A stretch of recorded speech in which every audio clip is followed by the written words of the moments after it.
یہ سیشن ہے یہ شب معراج کے حوالے سے. ظاہر ہے یہ وہ شب جس کے بارے میں ہم اور آپ پڑھتے بھی رہے ہیں، بچپن سے پڑھتے بھی رہے ہیں، جانتے بھی رہے ہیں، اور اس کے حوالے سے کوئی نہ کوئی پروگرام بھی میں بھی کرتی رہی ہوں، آپ بھی سنتے رہے ہیں. لیکن ہر بار مجھے محسوس ہوتا ہے کہ ہمیں اس وقت کو دہرانے کی ضرورت ہوتی ہے، ان جذبات کو، ان خیالات کو، اور اس کے پیچھے جو فضائل ہیں، جو برکات ہیں، ان کو سمجھنے کی بھی ضرورت ہوتی ہے، دہرانے کی بھی ضرورت ہوتی ہے. کیونکہ کئی بار جب آپ دوبارہ سے وہ چیزیں سنتے ہیں تو آپ کو اس کا ایک اور پہلو نکل کر سامنے آ جاتا ہے. تو آج کوشش کریں گے کہ اس شب کے فضائل کے حوالے سے اور مسلمان اس سے کیسے فیضیاب ہو سکتے ہیں، آج کے دور میں اسے کیسے ریلیٹ کیا جا سکتا ہے، کیا کیا اس میں مسلمانوں کے لیے میسج ہے یا برکتیں پوشیدہ ہیں، اس حوالے سے ہم بات کریں گے. ہمارے ساتھ مفتی وسیم صادق صاحب موجود ہیں. السلام علیکم مفتی صاحب. وعلیکم السلام ورحمۃ اللہ وبرکاتہ. مفتی صاحب فضائل سے آغاز کرتے ہیں اور اس شب کے حوالے سے میں چاہتی ہوں کہ آپ بیان فرمائیں، زیادہ سے زیادہ ہمارے علم میں بھی اضافہ کریں اور ہمیں وہ تمام چیزیں بھی بتائیں جس سے ہمیں افاقہ ہو سکے. اعوذ باللہ من الشیطان الرجیم. بسم اللہ الرحمن الرحیم. سبحان الذی اسری بعبدہ لیلا من المسجد الحرام الی المسجد الاقصی الذی بارکنا حولہ لنریہ من آیاتنا انہ هو السمیع البصیر. صدق اللہ العظیم.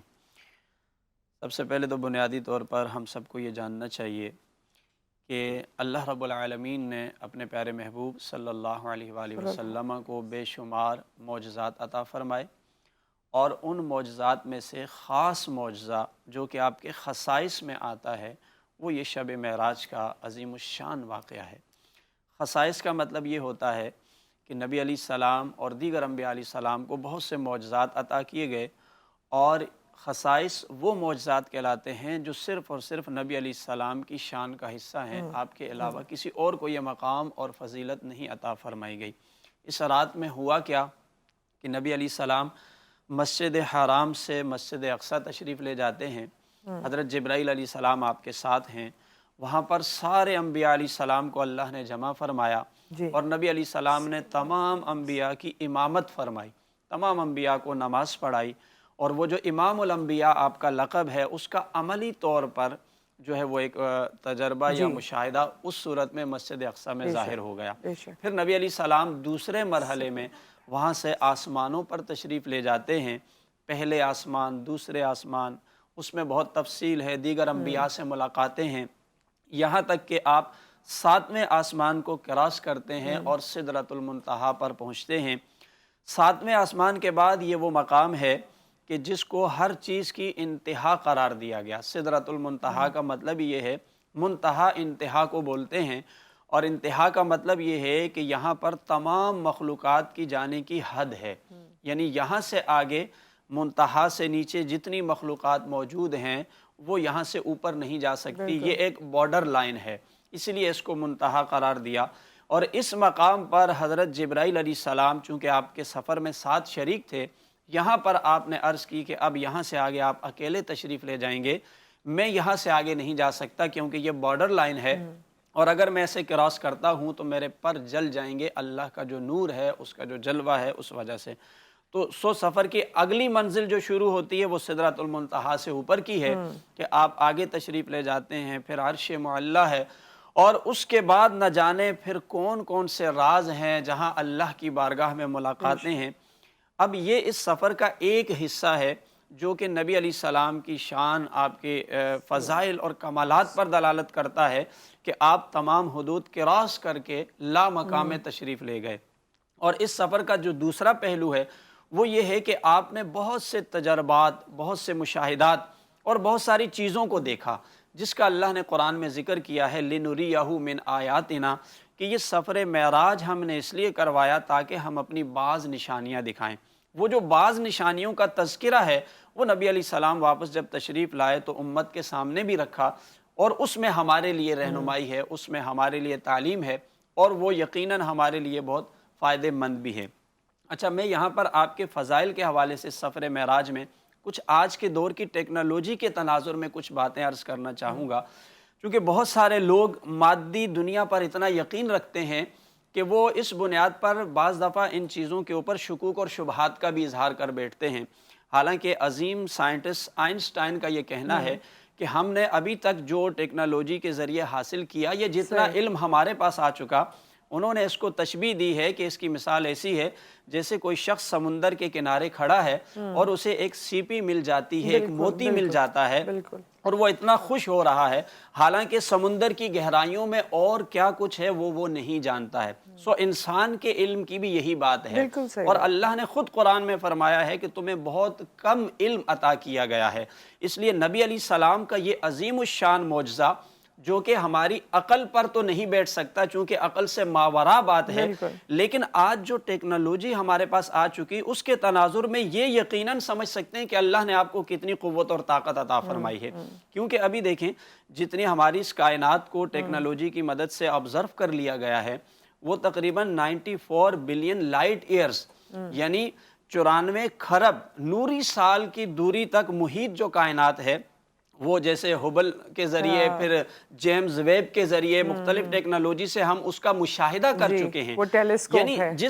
جس کا مطلب یہ ہے کہ یہ کائنات اتنی بڑی ہے، آسمان تو بہت دور کی بات ہے، کائنات اتنی بڑی ہے کہ اگر آپ روشنی کی رفتار سے بھی سفر کرتے ہیں جو پر سیکنڈ تقریباً 3 لاکھ کلومیٹر بنتا ہے، تو پھر بھی آپ کو جو مشاہدے میں کائنات آ چکی ہے اس کو کراس کرتے کرتے تقریباً 94 بلین جو ہے لائٹ ایئرز گزر جائیں گے۔ یہ آپ کی بات یوں بھی میں اس کو، کیونکہ پہلے جب ہم بچپن میں سولر سسٹم پڑھتے تھے تو ایک ہی سولر سسٹم ہوتا تھا نا، ایک ہی گیلیکسی کا ہم ذکر کرتے تھے، وہی جو آپ نے کہا کہ ٹیکنالوجی اس طرح آئی اور یہ ٹیلیسکوپ وغیرہ ایجاد ہوئے اور یہ تک پتہ چل گیا کہ ایسی کتنی کروڑوں گیلیکسیز ہیں۔ اب اللہ تعالیٰ نے اس میں کس میں کہاں زندگی رکھی ہے، کس میں کیا کیا ہے، وہ تو وہ رب ہی جانتا ہے۔ تو وہی آپ کی بات کہ پھر اگر اس میں اگر آپ ٹریول بھی کریں تو اتنی تو زندگی بھی نہیں ہے کہ آپ اس کو ٹریول کر سکیں۔ اب یہ تو ہے اس کائنات کا مسئلہ، اور یہاں پر ایک نقطہ میں عرض کروں، یہ کائنات اتنی لامحدود ہمارے اعتبار سے، اس کے بارے میں اللہ نے قرآن میں فرمایا ہے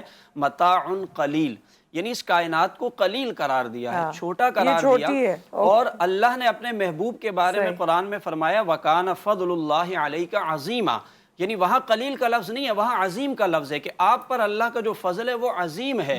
جو قلیل دائرہ ہے ہم اس کو کراس نہیں کر سکتے، اور جس کو اللہ نے عظیم قرار دیا تو پھر ان کا یہ مرتبہ اور شان ہے کہ وہ اس کائنات کی حدود کو کراس کر کے چلے گئے۔ اور پھر آپ یہ دیکھیے کہ جب سدرۃ المنتہا پر گئے، جو میں نے شروع میں بھی عرض کیا، یہ بارڈر لائن ہے، اس کو کوئی نہیں کراس کر سکتا ہے۔ علماء نے لکھا ہے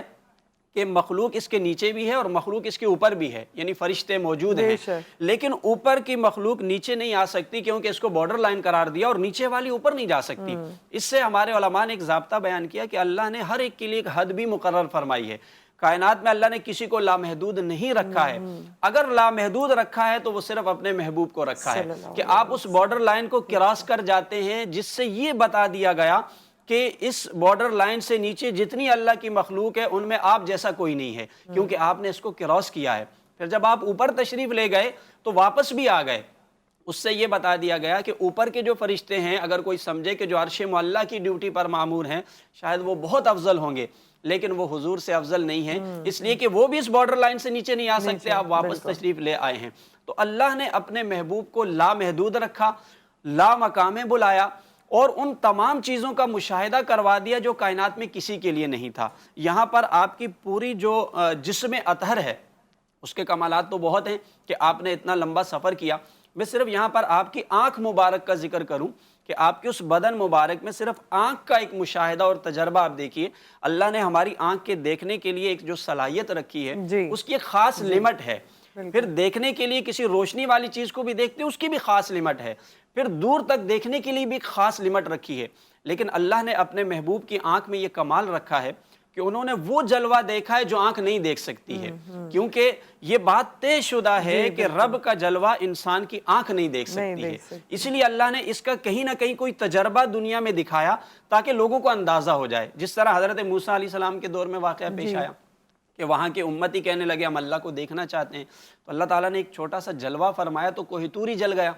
دیکھنے والے لوگ مر گئے، ان کے جسم پھٹ گئے، موسیٰ علیہ السلام بے ہوش ہو گئے، قرآن میں اس کا ذکر ہے۔ یہ اس لیے دکھایا گیا تاکہ لوگوں کو بعد میں یہ پتہ چل سکے کہ اللہ کا جلوہ انسانی آنکھ نہیں دیکھ آنکھ سکتی نہیں، ہے، نہیں۔ لیکن یہاں حضور کی آنکھ کا کمال یہ ہے کہ انہوں نے بلا حجاب رب کو دیکھا۔ بے شک، یہ بے شک، آنکھ کی ایک سبحان طاقت اللہ۔ ہے۔ اچھا، دنیا میں بھی اس کے تجربات ظاہر ہیں۔ یہیں سے ہی بات کو دوبارہ شروع کریں گے، بالکل دل نہیں چاہ رہا تھا لیکن قطع کلامی ہو گئی ہے کیونکہ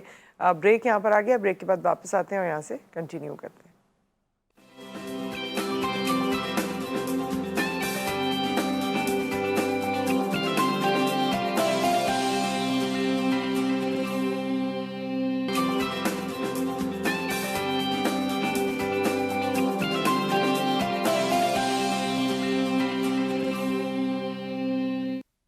ویلکم بیک خواتین و حضرات، اور شب معراج کے حوالے سے گفتگو جاری و ساری ہے، اور مفتی صاحب جو آپ اپنی بات کہہ رہے تھے اس سے پہلے مکمل کر لیجئے۔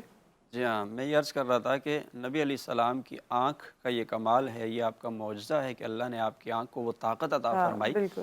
جو دیگر لوگوں کے پاس موجود نہیں ہے۔ مثال کے طور پر حضرت عائشہ صدیقہ رضی اللہ تعالیٰ عنہ فرماتی ہیں کہ نبی علیہ السلام رات کے اندھیرے میں بھی ایسے ہی دیکھتے تھے جیسے دن کے اجالے میں دیکھتے تھے۔ اب دیکھیے، انسانی آنکھ کو اندھیرے میں دیکھنے کے لیے روشنی درکار ہے، لیکن حضور کی آنکھ کا کمال یہ ہے کہ آپ اندھیرے میں بھی روشنی کے محتاج نہیں ہیں۔ پھر انسان جب دیکھتا ہے تو وہ صرف سامنے دیکھ سکتا ہے، اپنی پیٹھ پیچھے نہیں دیکھ سکتا، جبکہ حدیث پاک میں آتا ہے کہ یہ آپ کی آنکھ کی طاقت اور کمال ہے کہ حضور نماز کے بعد اپنے صحابہ سے فرماتے ہیں کہ میں جس طرح نماز میں آگے دیکھتا ہوں اس طرح پیچھے بھی دیکھتا ہوں۔ اور پھر اس سے بھی آگے کی بات ارشاد فرمائی، یعنی دیکھنے کی طاقت دیکھیں۔ انسان کے دل میں کچھ خیالات گزرتے ہیں، ان خیالات کو دیکھنے کے لیے ہمارے پاس آلات نہیں ہیں۔ نبی علیہ السلام کی آنکھ کو اللہ نے یہ طاقت دی کہ حضور فرماتے ہیں کہ میں تمہارے خشوع اور خضوع یعنی دل کے خیالات کو بھی دیکھتا ہوں۔ اچھا، پھر دیکھنے کے لیے آپ صرف اپنے حال میں سامنے جو چیزیں ان کو دیکھ سکتے ہیں، کل کیا ہونے والا ہے وہ انسانی آنکھ نہیں دیکھ سکتی ہے۔ لیکن نبی علیہ السلام فرماتے ہیں کہ مجھے قیامت تک کے احوال دکھا دیے گئے اور ان کو میں ایسے دیکھتا ہوں جیسے میں اپنی ہتھیلی کو دیکھتا ہوں۔ یہ آپ کی آنکھ کا کمال ہے کہ آپ کو نہ روشنی کی ضرورت ہے، آپ دل کے خیالات تک دیکھتے ہیں، آپ سامنے اور پیچھے بھی دیکھتے ہیں، اور آپ قیامت تک کے احوال کو دیکھتے ہیں۔ یہ تمام طرح حدیث میں موجود ہے۔ اسی لیے آپ کی آنکھ میں اللہ نے یہ طاقت پیدا فرمائی کہ رب کا جلوہ کوئی آنکھ نہیں دیکھ سکتی، لیکن آپ کی آنکھ نے دیکھا ہے کہ اللہ نے وہ طاقت اور نور آپ کو عطا فرمایا تھا۔ بے شک، سبحان اللہ۔ اچھا مفتی صاحب، کیونکہ ظاہر ہے سوشل میڈیا کا دور ہے، بہت سی چیزیں سامنے آتی ہیں، دیکھنے کو ملتی ہیں، اور کئی ساری بات لوگ اپنے اپنے گمان کے حساب سے کرتے ہیں،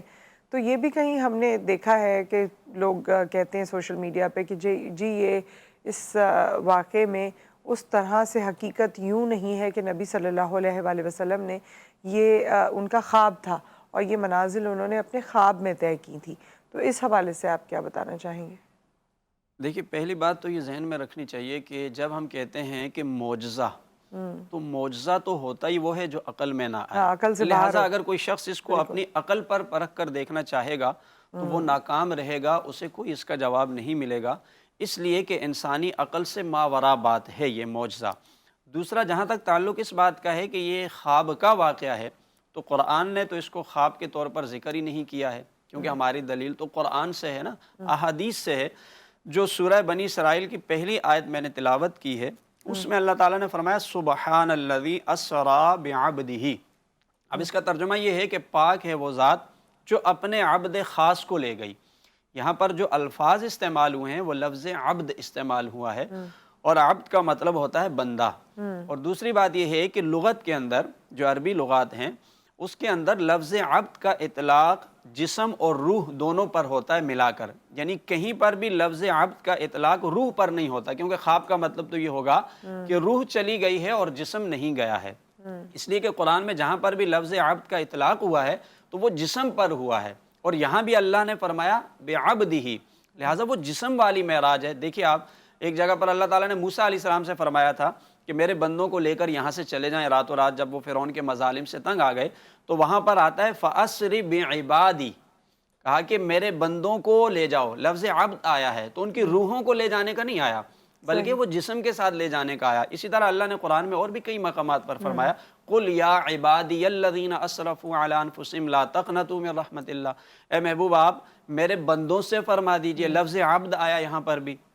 ان کی روح مراد نہیں ہے، جسم مراد ہے۔ ایک تو یہ قرآن کی مطلب تعلیمات میں یہ بات بالکل واضح ہے کہ آپ اپنی روح اور جسم دونوں کے ساتھ یہ معراج کر کے آئے۔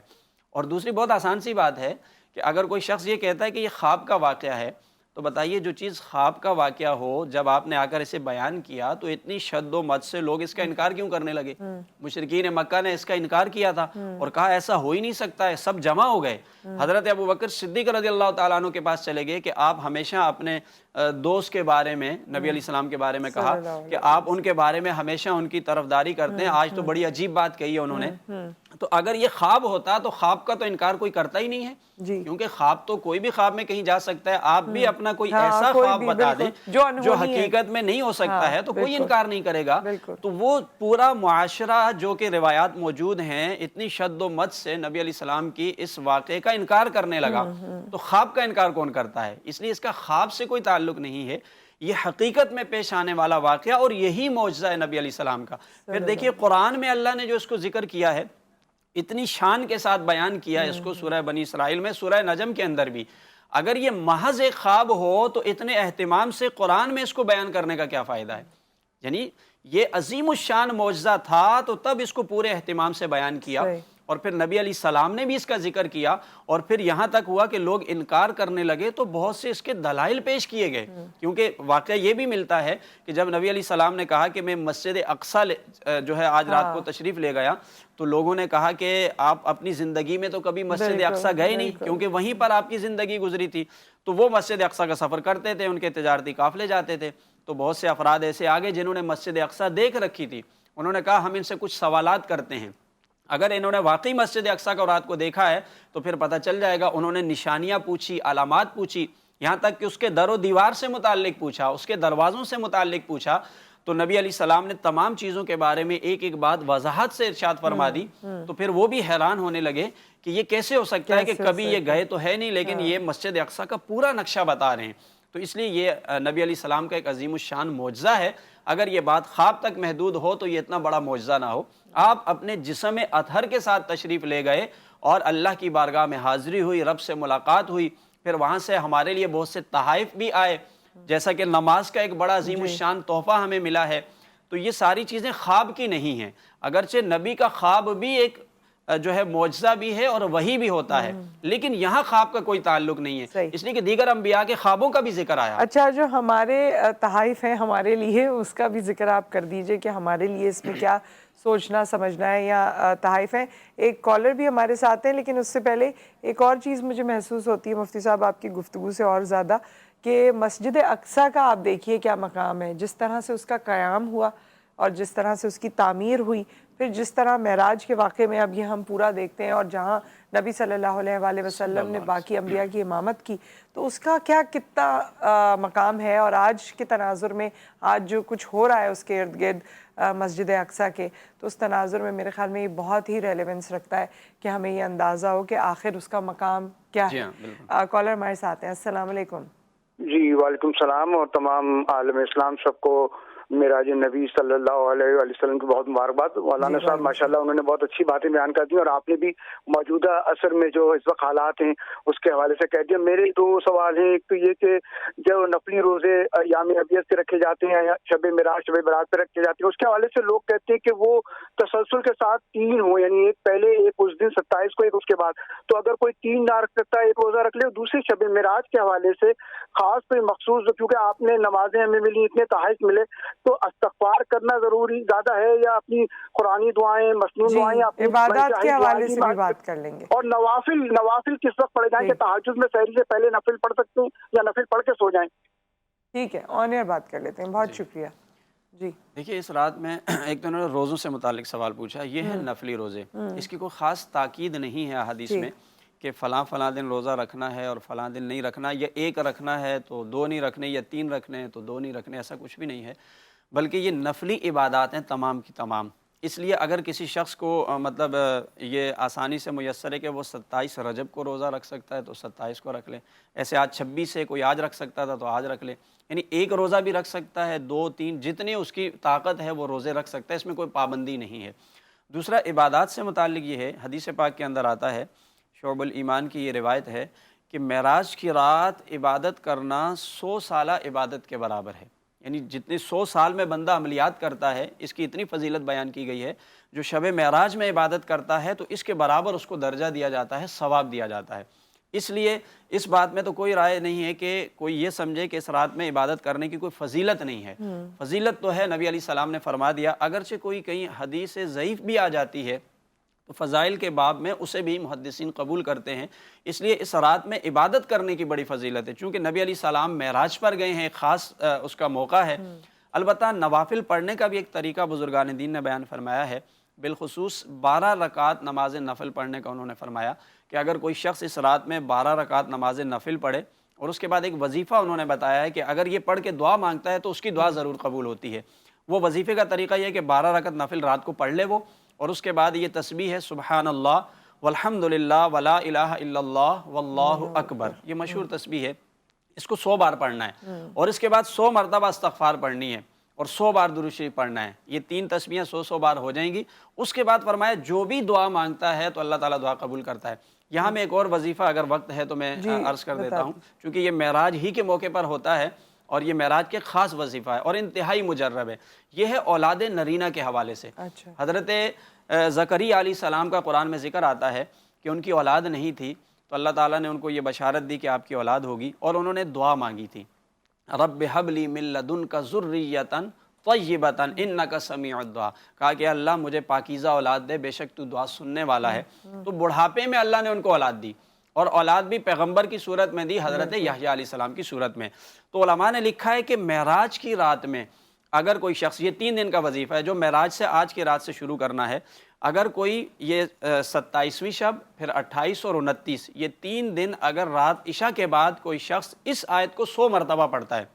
یہ سورہ آل عمران کی آیت ہے اور یہ آیت نمبر 38 ہے، اس کو نوٹ کر لیں، 38 آیت نمبر سورہ آل عمران، اگر اس کو 100 مرتبہ پڑھا جائے اور اول آخر 11 بار درود شریف پڑھا جائے اور 3 دن یہ عمل کیا جائے، تو جن کے ہاں اولاد نہیں ہے اللہ تعالیٰ اس دعا کی برکت سے ان کو اولاد نرینہ عطا فرمائے گا۔ تو اس لیے یہ اولاد نرینہ کا انتہائی مجرب وظیفہ ہے اور یہ اسی موقع پر پڑھنے کا ہے۔ معراج کی رات سے آج سے شروع کر لیں اور 3 دن تک اس کو پڑھا جائے۔ ٹھیک ہے، اور کچھ اور چیزیں جو انہوں نے تحائف کا بھی ذکر کیا تھا، میں نے بھی کیا، وہ ہم بریک آ گیا، بریک کے بعد اس پہ ہم بات کر لیں گے، ملتے ہیں بریک کے بعد۔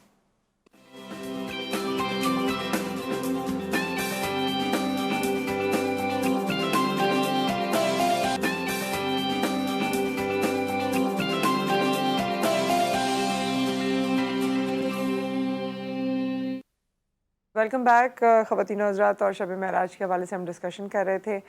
مفتی صاحب ہمارے ساتھ موجود ہیں، ہماری ثنا خان بھی ہمارے ساتھ موجود ہیں، اور وقت بہت ہی کم ہے، تو آخر میں آپ مفتی صاحب اس ٹاپک کو کنکلوڈ بھی کر دیجئے تاکہ پھر ہم کلام کی جانب بڑھیں۔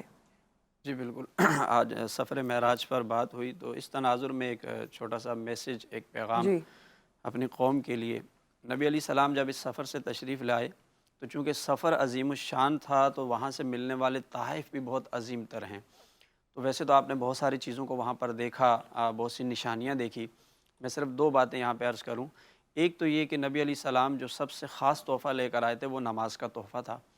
دینے والا پروردگار عالم ہے، لانے والے امام الانبیاء ہیں، اور جہاں سے لے کر آئے لامکاں، اس لیے ہمارے جو قوم ہے اس کو اس تحفے کا خاص طور پر لحاظ رکھنا ہے، یعنی نماز کی پابندی کرنی ہے اور اس کو پڑھنا ہے۔ دوسرا، آپ نے اپنی آنکھ سے بہت ساری چیزیں دیکھی اور اس کو بیان کیا، ان میں سے ایک چیز عرض کر دیتا ہوں اور بات کمپلیٹ کرتا ہوں،